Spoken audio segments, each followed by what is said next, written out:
तो कैसे हो भाई लोग। आज हम एक और नए वीडियो पे रिएक्ट करने वाले हैं जिसका टाइटल ग्रेविटी रिलेटेड टाइटल है उसका कुछ। और ये वीडियो बनाया है गौरव कटारे भाई ने। तो चलिए हम शुरू करते हैं कैसा वीडियो है। एक ऐसा महल जिसमें मौजूद है घड़ी जो कि पानी के प्रेशर से चलती है और वो घड़ी इनविजिबल है। मतलब अगर आप पूरे किले को भी ढूंढ लोगे, पूरे किले को छान मारोगे तो भी आपको वो घड़ी मिलेगी नहीं, लेकिन वो घड़ी आपकी आंखों के सामने ही होगी। 14th सेंचुरी का एक ऐसा किला जिसने ग्रेविटी को धोखा दिया। ग्रेविटी पहाड़ पर 700 मीटर की ऊंचाई पर वैसे घड़ी क्या भाई, मैं जाऊंगा घर में रहेगा तो मेरे को तो दिखेगा ना क्या कि दिखेगा नहीं। तुम पता नहीं वीडियो में देखते हो और मोए मोए ग्रेविटी खोजने वाला से होने के बावजूद भी पानी खुद ब खुद नदी से इस महल तक पहुंचता था। ये सारी बातें सुनने में आपको काफी अनबिलीवेबल। नदी से महल पे जाता था 700 मीटर ऊपर।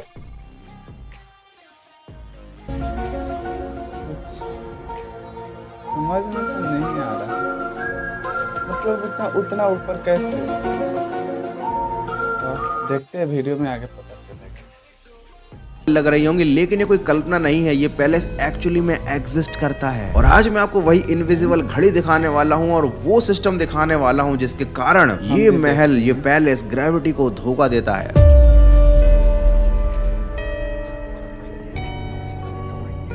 14th सेंचुरी के आसपास मेडिवल स्पेन में एक शहर था जिसकी सीमाएं चारों तरफ से उसकी ऊंची ऊंची दीवारों की वजह से सिक्योर्ड थी। इस शहर का नाम था कॉर्डोबा। बरसात की एक रात को इस शहर के पहरेदार दुश्मनों से इस शहर की सीमा की निगरानी कर रहे थे, लेकिन उन्हें इस बात का बिल्कुल भी अंदाजा नहीं था कि दुश्मन की आर्मी उनके शहर के ऊपर एक सरप्राइज अटैक प्लान कर रही है। रात के अंधेरे में हुए इस हमले से कॉर्डोबा की आर्मी संभल नहीं पाई और उनकी इस हमले में हार हुई। पूरे शहर पर दुश्मन की आर्मी ने कब्जा कर लिया और इसी आर्मी के हमलों की वजह से उस इलाके में मौजूद हर शहर एक एक करके उनके कब्जे में आता जा रहा था। लेकिन एक शहर ऐसा था जिसे वो लोग हरा नहीं पा रहे थे और इस सिटी का नाम था ग्रेनाडा। करीब 200 सालों तक की गई लगातार कोशिश के बावजूद दुश्मन की कोई भी सेना इस शहर के किले को भेद ही नहीं पाती थी, इसके सैनिकों से जीत नहीं पाती थी और ना ही ग्रेनाडा शहर पर कब्जा कर पाती थी। और इसके पीछे सबसे बड़ा रीजन था उस शहर का पैलेस।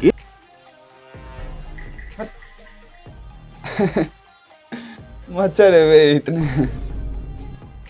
इस पैलेस को इतनी स्ट्रेटेजिकल लोकेशन पर बनाया गया था कि इस तक दुश्मन का पहुंच पाना लगभग नामुमकिन था। इस किले का नाम था अलहम्ब्रा पैलेस। और आज मैं आपको इसी पैलेस के बारे में कुछ ऐसी बातें बताने वाला हूं जो शायद आपने कभी पहले सुनी ही नहीं होंगी। ये अलहम्ब्रा पैलेस एक ऐसी खतरनाक जगह पर बनाया गया था जिसके बारे में कोई सोच भी नहीं सकता। मतलब ये जगह इसलिए खतरनाक नहीं थी कि यहाँ पर शेर चीते हैं, बल्कि ये जगह इसलिए खतरनाक थी क्योंकि यहाँ पर पानी नहीं था। इस पैलेस की लोकेशन से सबसे पास की जो नदी है उससे ये पहाड़ी करीब 700 मीटर ऊंचाई पर है। और जिस टाइम ये किला बनाया जा रहा था उस टाइम इलेक्ट्रिसिटी तो थी नहीं, ना ही थी मोटर। तो भैया सबसे बड़ा चैलेंज ये था कि इतनी ऊंचाई पर मौजूद किले में पानी को पहुंचाया कैसे।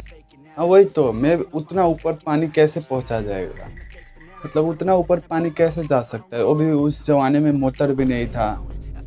हाँ सोचने वाली बात नहीं, आप लोग ही सोचो तो कैसे गया होगा।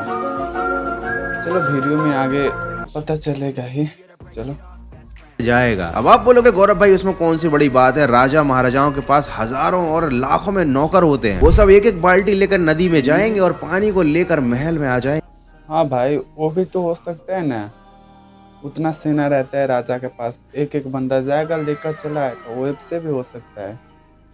लेकिन अगर ये सिस्टम ये लोग फॉलो करते तो फिर दुश्मन को इन पर हमला करने का और इनके किले में घुसने का एक सीधा सीधा रास्ता मिल जाता। और इसीलिए इस किले को बनाने वाले आर्किटेक्ट्स ने कुछ ऐसा कमाल करके दिखाया जिसे आपने कभी जिंदगी में नहीं देखा होगा। और ये मैं ऐसे ही नहीं बोल रहा हूँ, ये पैलेस आज भी मौजूद है और इसका जो सिस्टम है वो आज भी वैसे ही चल रहा है जैसा कि उस शताब्दी में चलता था। इस महल में शावर है, वॉश बेसिन है, पानी की व्यवस्था है, मतलब नल है, बाथरूमों का जो फ्लोर है उसमें ऑटोमेटिक हीटिंग होती है और साथ ही यहाँ पर मौजूद है 14वीं शताब्दी का स्टीम रूम। और ये महल कोई छोटा मोटा 2 BHK का महल नहीं है भैया, ये बहुत बड़ा किला है और यहाँ पर हर कोने में फोर्स के साथ पानी पहुँचाना without electricity, without motor and without the source of water तो बहुत बड़ा इंजीनियरिंग मार्वल है। तुम यहाँ के गार्डन्स देखो, यहाँ के गार्डन में बड़े बड़े फाउंटेन लगे हुए हैं और ये सब हो रहा है नदी के पानी से आ रहा है इतना ऊपर, वो भी बिना मोटर के। समझ रहे हो, पहले का टेक्नोलॉजी कितना हाई था ना यार, और अभी सबको इतना सुविधा हो चुका है। पहले सुविधा भी मोटर वोटर कुछ भी नहीं था, फिर भी इतना ऊपर ऊपर पानी जा रहा है, अपने से पानी हीट भी हो रहा है। वाह, अभी तो हीटर कितना पड़ता है गर्म करना पड़ता है पानी को यार। वैसे लुक थोड़ा बिगड़ गया है। बहुत सारे यहाँ पर छोटे छोटे फव्वारे लगे हुए हैं और इनमें विदाउट इलेक्ट्रिसिटी पानी आ रहा है अभी भी। अब तुम बोलोगे गौरव भाई बहुत हाइप क्रिएट कर लिया, अब जरा बताओ अभी तो कि कैसे इस पैलेस को बनाने वाले आर्किटेक्ट ने ये कमाल करके दिखाया। तो देखो ये जो पैलेस है ना, ये एक प्लाटो पर बना हुआ है। प्लाटो बोले तो समतल पहाड़, और इसके पास से बहती है एक नदी। उस नदी का नाम है डारो रिवर। लेकिन ये नदी बहुत ज्यादा नीचे है, मतलब करीब 700 मीटर नीचे, और नदी से महल तक पानी ऑटोमेटिकली ऊपर चढ़ाने का मतलब है ग्रेविटी को धोखा देना। और आपको तो मालूम नहीं है कि भैया धोखा देने के लिए चाहिए होता है दिमाग। तो अब सुनो जरा यहाँ पर आर्किटेक्ट्स ने क्या दिमाग लगाया। डारो नदी के साथ साथ चलते हुए उन्होंने इस नदी का सबसे हाईएस्ट पॉइंट देखा, जो कि महल की ऊंचाई के लगभग बराबर ही था। और उन्होंने यहाँ से एक कैनाल की खुदाई करी, मतलब एक नहर बनाई जो डायरेक्टली पानी लेकर जाती थी महल के अंदर। लेकिन ये करने से भी प्रॉब्लम सॉल्व नहीं हुई, क्योंकि नहर बनाने से पानी तो महल में पहुंच गया, लेकिन महल का जो सिस्टम था जो बहुत ही ज्यादा कॉम्प्लिकेटेड था, उसमें प्रेशर के साथ पानी की रिक्वायरमेंट थी। और भैया ये जो नहर थी, हाँ भाई, वैसे महल बहुत बड़ा होगा ना, होगा क्या देख नहीं रहा आप लोगों को, महल बहुत बड़ा है और उसमें पानी ले जाना तो, और वैसे एक अलग से नहर काट रहा है वहां से और पानी ले जा रहा है यार, बहुत ज्यादा मेहनत हुआ है उसमें। और ये तो 1-2 दिन में तो नहीं हुआ है, क्या बताओ, बहुत ज्यादा दिन लगा होगा, दिन क्या महीना लगा होगा उसमें। उतना प्रेशर दे नहीं पा रही थी। और अब मैं तुमको बताता हूँ इस वीडियो का सबसे खास पॉइंट। ये जो महल है ना, इसमें घड़ियां लगी हुई थी, और ये घड़ियां पानी के प्रेशर से चलती थी और सही टाइम बताती थी। और इसीलिए हाँ, कुछ भी गौरव भाई, कुछ भी, कहीं पानी से घड़ी चलता है? हाँ, अभी के जमाने के पानी घड़ी को मैं पानी में रखूंगा ना, पता है क्या होगा, पानी घुस जाएगा उसमें और वो बंद हो जाएगा, और आप बोल रहे हो कि पानी से घड़ी चलती है।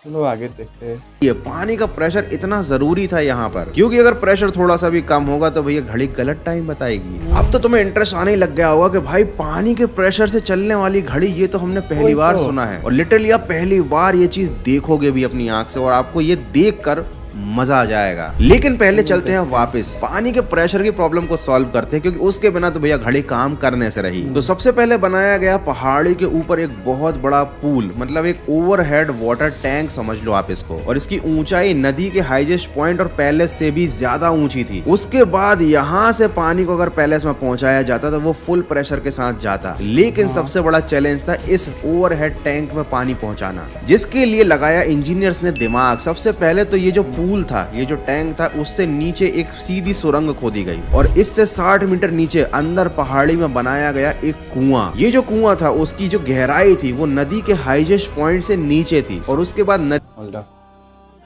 सुन, समझो यार, पहाड़ के ऊपर सबसे ऊपर जाकर कुआं खोद रहा है, वहां से एक और नहर जैसा रास्ता निकाल रहा है कि वो कुआं में पानी जाए, फिर वो कुआं में से शायद से क्या बोल रहे हैं, महल में जाएगा ना। समझो यार कितना दिमाग लगाए वो साइंटिस्ट बोलते हैं ना। हाँ, उस वक्त पुराने जमाने का लोग सब समझो कितना दिमाग लगाता हो। ये देखो, आप हो मोबाइल चलाते हो, खाते पीते सोते हो, लाइफ फ्री फोन से आराम से रहते हो, कोई मतलब नहीं ना। थोड़ा काम वाम भी करो, उठो जाकर काम करो, पहले वीडियो देखो। नदी के हाईएस्ट पॉइंट से इस कुएं तक बनाया गया पानी आने का एक रास्ता, एक कैनल बनाया गया। तो नदी के हाईएस्ट पॉइंट से कुएं के अंदर पानी ऑटोमेटिकली आकर इकट्ठा होने लग गया। और जैसे ही कुआं भराता था, यहाँ कुएं से पानी को ऊपर पहुंचाने के लिए, पूल तक पहुंचाने के लिए एक ड्रम सिस्टम बनाया गया था। मतलब ड्रम्स में पानी भराता था, ऊपर पहुंचते थे ड्रम्स, और ड्रम्स अपने आप पलट जाते थे। ये सब आपने शायद बहुत सारी पुरानी हॉलीवुड की मूवीज में जरूर देखा होगा। लेकिन ये जो मैकेनिज्म था ना, इसको चलाने के लिए एक फोर्स चाहिए था, और वो फोर्स मिलता था एनिमल्स से। मतलब यहाँ पर जानवरों को लगा दिया जाता था, जानवर चक्का घुमाते थे, और इसमें लगे गियर सिस्टम की वजह से वो जो ड्रम थे वो नीचे से ऊपर पानी को लेकर आते थे। इसको हाइड्रोलिक वाटर व्हील सिस्टम कहा जाता है। और इस तो हो गया, जानवर लोग भी आराम, वहाँ पे शायद से डंकी लगाता होगा ना, गधा।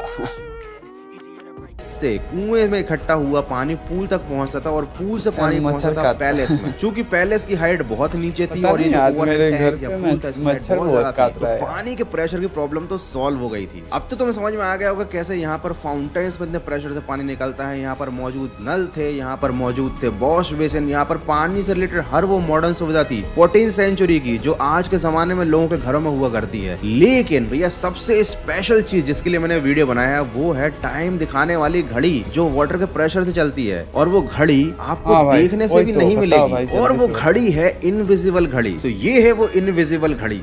ये है एक फाउंटेन जिसमें लगे हुए हैं 12 शेर। अब आप बोलोगे गौरव भाई ये फाउंटेन है या फिर घड़ी? तो देखो भैया इसमें लगे हैं 12 शेर जो कि 12 घंटों को शो करते हैं और हर एक घंटे पर हर एक शेर के मुंह से पानी निकलने लगता है। मतलब अगर एक शेर के मुंह से पानी निकल रहा है बोले तो 1 बजे है, अगर 2 शेर के मुंह से पानी निकल रहा है तो समझो 2 बजे है, और ऐसे ही अगर 9 शेरों के मुंह से पानी निकल रहा है तो समझ जाओ कि भैया 9 बज गए हैं। देख रहे उड़ गया मच्छर काट। अच्छा मतलब कि ना 1 बज रहा है तो 1 शेर के मुंह से निकलेगा पानी, 2 बज रहा है तो 2 शेर से निकलेगा, 3 तो 3 शेर से, 4 तो 4 शेर से, ऐसे ही जाते रहेगा। ठीक है 12 बजेगा तो 12 शेर से। वाह मतलब कुछ समझ नहीं आया ना।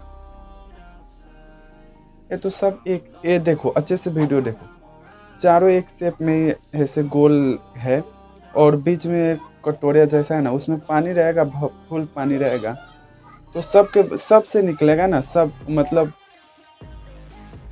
कैसे समझाऊं आप लोगों को, मतलब उससे जब एक के मुंह से निकलेगा तो उसके सेम तो सब कोई रहेगा ना, तो सबके मुंह से तो निकलना चाहिए ना। और ये कमाल होता है इस बॉल की वजह से। ये जो बॉल सारे शेरों के टॉप पर लगा हुआ है ना, जो कि एक फाउंटेन की तरह दिखता है, इसी के अंदर है सारी कारीगरी। इसमें छोटे छोटे छेद बनाए गए हैं कुछ इस तरीके से कि जब ये बॉल भराता है फाउंटेन से निकलने वाले पानी की वजह से, तो एक छेद भराने से लेकर दूसरे छेद भराने के बीच का जो टाइम होता है वो एग्जैक्ट 1 आवर होता है। अब समझ आया, वहाँ पे छेद थोड़ा थोड़ा ना दूर दूर पर है कि एक पे होगा तो फिर दूसरे पर जाने के लिए 1 घंटा लगेगा। ठीक है ना, तो फिर वहाँ से तीसरे पर जाने के लिए 3 घंटा लगेगा, चौथे पर जाने के लिए 4 घंटा लगेगा। और ये थोड़ा थोड़ा ऊपर ऊपर है ना, ऊपर ऊपर थोड़ा थोड़ा, तो इसीलिए अब समझ आया, मैं समझ गया। तो इस तरीके से धीरे धीरे हर एक घंटे में बॉल भराता जाता है और एक एक करके शेर के मुंह से पानी निकलने लगता है। और इस तरीके से बिना किसी घड़ी के महल में रहने वाले राजाओं को टाइम का पता लगता रहता था। अब हाँ माना ठीक है, और मिनट का क्या? हाँ मैंने उसको माना हो कि उसे मिनट देखना है कि 1 बज के कितना मिनट हो रहा है, तो कैसे होगा? हाँ लग रहा है शायद से वो सिर्फ हावर्स देखते होंगे, मिनट नहीं। तो आप सोच रहे हो कि गौरव भाई ठीक है ना 12 बज गए और पूरा कुंड भरा गया, देन उसके बाद क्या? तो आपको जानकर हैरानी होगी कि 12 बजते ही मतलब 12 शेरों के मुंह से जैसे ही पानी निकलने लगता था, ये घड़ी फिर से खुद ब खुद रीसेट हो जाती थी। इसके जो फाउंटेन के नीचे जो ये डोम टाइप का बना हुआ है ना, इसके अंदर एक हाइड्रोलिक सिस्टम है। जैसे जैसे कि पानी कुंड में ऊपर भराता था वैसे ही वैसे इसके अंदर मौजूद एक नली में पानी का लेवल सेम उसी लेवल पर बढ़ता जाता था। और यहाँ पर ये जो डिजाइन वाला कर्व बना हुआ है ना, इसके टॉप पर आते आते 12 बज जाते थे और यहाँ पर आकर पानी रुक जाता था। और जैसे ही पानी इस कर्व के बैरियर को क्रॉस करता था एक वैक्यूम क्रिएट होता था, जिसकी वजह से पूरा बाउल विद इन मिनट खाली हो जाता था। और ये जो बाउल का पानी खाली होता था ये जाता था सीधे एक अंडरग्राउंड टनल के थ्रू बॉयलर के अंदर, जहाँ पर ये पानी गर्म होता था और ये अपने आप पहुंचता था एक अंडरग्राउंड फर्श के नीचे मौजूद वायर की ग्रिड में, जिससे कि राजा के बाथरूम का स्टीम रूम का जो फर्श था वो गर्म रहता था। और ये जो गर्म पानी टनल से होकर गुजरता था उसके बाद ये और ज्यादा गर्म किया जाता था और फिर बनती थी इससे स्टीम। तो भैया राजा और उसके जो दोस्त थे वो स्टीम का मजा लेते थे। और समझ रहे हो भाई कितना ज्यादा टेक्नोलॉजी इसमें लगा है, और पहले जमाने में सुनने में आया कि ज्यादा टेक्नोलॉजी भी नहीं था। मैं तो ऐसे ऐसे वीडियो देखता हूँ ना तो मेरे को समझ नहीं आता पहले जमाने में ज्यादा टेक्नोलॉजी था कि अभी। मेरे को लगता है कि अभी के जमाने में कम ही टेक्नोलॉजी। अब देख रहे हो बे, बिना मोटर के बिना कुछ सहायता के इतना ऊपर तक पानी ले जा रहा है, और उस पर से सबके घर घर में रूम रूम में पानी पहुंचा रहा है। समझ रहे हो? ये जो आप देख रहे हो ये महल का सबसे हाईएस्ट पॉइंट है। यहाँ पर भी पानी फुल प्रेशर से आता था, लेकिन यहाँ पर एक सीधी खड़ी चढ़ाई थी जहाँ पर 6 मीटर ऊंचाई पर पानी को चढ़ाना था, और इसके लिए उन्होंने यूज किया एक व्हर्लपूल सिस्टम का। मतलब यहाँ पर पानी एक कुंड में आकर भरा जाता था। उस कुंड का स्ट्रक्चर ऐसा था जिससे पानी जब ड्रेन होता था तो एक व्हर्लपूल बनता था, जिससे एयर के छोटे छोटे बबल पानी में मिक्स हो जाते थे और पानी हल्का हो जाता था, जिसकी वजह से वो पानी ऑटोमेटिकली 6 मीटर की ऊंचाई पर चढ़ जाता था। ग्रेविटी कहाँ है इसमें? ग्रेविटी कहीं ऐसी कोई चीज ही नहीं होती है। मतलब वही तो। लिटरली सोच रहे हो आप इन लोगों ने उस टाइम पर क्या दिमाग लगाया था। जो फैसिलिटी आज के जमाने में लोगों को बिजली, मोटर और टेक्नोलॉजी की वजह से मिल रही है विदाउट एनी प्लास्टिक। सेम भाई, मेरा बात ही बोल दिया गौरव भाई ने। मैं भी तो ही पहले बोला ना कि अभी के जमाने में वो मोटर से जा रहा है पानी, और पहले यार कितना दिमाग लगाना पड़ता था। Without electricity, without water wastage, इन लोगों ने वो सारी फैसिलिटी अचीव कर ली थी बिल्कुल नेचुरल तरीके से, सिंपल फिजिक्स लगाकर। मतलब लिटरली जब भी मैं किसी बड़े महल या पैलेस में या फिर किसी हिस्टोरिकल प्लेस पर घूमने जाता था तो हमेशा यही सोचता था कि जो हमारे एंसेस्टर्स हैं या पुराने जमाने के जो लोग थे दुनिया भर के, वो लोग कितने एडवांस थे कि वो इतनी बढ़िया बढ़िया इमारतें बना लेते थे जो आज के जमाने में लोग नहीं बना पाते। आजकल हम लोग जो बिल्डिंगें बनाते हैं वो मतलब कैसे अजीब सी दिखती है। मतलब जो भी ओवरहेड ब्रिज बनते हैं या जो बिल्डिंग्स बनती हैं उनमें वो कारीगरी, नक्काशी, वो खूबसूरती नहीं होती। लेकिन आज जब इस पैलेस के बारे में मैं आपको बता रहा हूँ तो मुझे खुद गूज़बम्प आ रहे हैं कि पहले के लोग केवल खूबसूरती पर ध्यान नहीं देते थे, फिजिक्स के सिंपल लॉज से ऐसे ऐसे मिरेकल करके दिखाते थे जो आज के जमाने में लोग सोच ही नहीं पाते। एनीवे, जो भी हिस्टोरिकल इनोवेशंस और प्लेसेस है वो हमेशा से ही मुझे काफी फैसिनेट करते आए हैं। एंड आई नो कि तुमको भी पुरानी जगहों पर जाकर काफी ज्यादा मजा आता होगा। एंड आई नो कि तुमको ये वीडियो देखने में भी मजा आया है, क्योंकि भैया ऐसे वीडियोस काफी कम ही बनते हैं यूट्यूब पर। एंड हाँ, last but not the least, ये तो मैं हाँ भाई, बहुत कम ही वीडियो ऐसे खास बनता है, बट और मैं जितना भी वीडियो ऐसा देखता हूँ मैं गौरव भाई के चैनल पे देखता हूँ। ऑफ कोर्स कुछ ही बोलता हूँ ना, बट क्या चुम्मा शॉर्ट वीडियो बनाता है भाई, इतना रिसर्च करके आता है भाई, वीडियो बनाता है और हम लोग सीधा रिएक्ट कर देते हैं उस पर। नहीं, रिएक्ट भी करने के लिए मेहनत लगता है भाई। देख रहे हो आप लोग, मच्छर काट रहा है इधर, बोर्ड पे भी मच्छर काट रहा है, तो क्या करें, रिएक्ट कर रहे हैं, कुछ बोल रहे हैं। अब रात को जाकर एडिटिंग करना पड़ेगा, बहुत झाऊ, और उस पर से ऐसे वीडियो देखकर मेरा ही दिमाग हैंग हो जाता है। देख रहे हो, उतना ऊपर पानी पहले ले जा रहा है और सब राजे के घर में भी ले जा रहा है, और गर्म भी हो रहा है पानी। वाह, क्या टेक्नोलॉजी।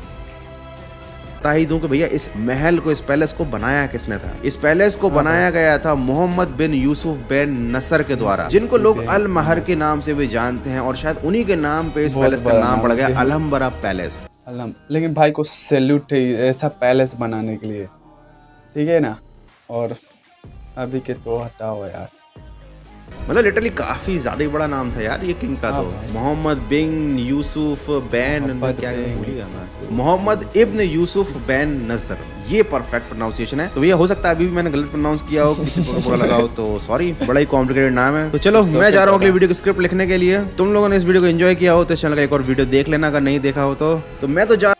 तो वीडियो शूट गए और हम ऐसे ही मजेदार कंटेंट लाते रहेंगे। तो आप लोग भी चैनल को सब्सक्राइब जरूर से करना, वीडियो को लाइक करना, और क्या, चलो हम आपसे मिलते हैं एक और नए वीडियो में।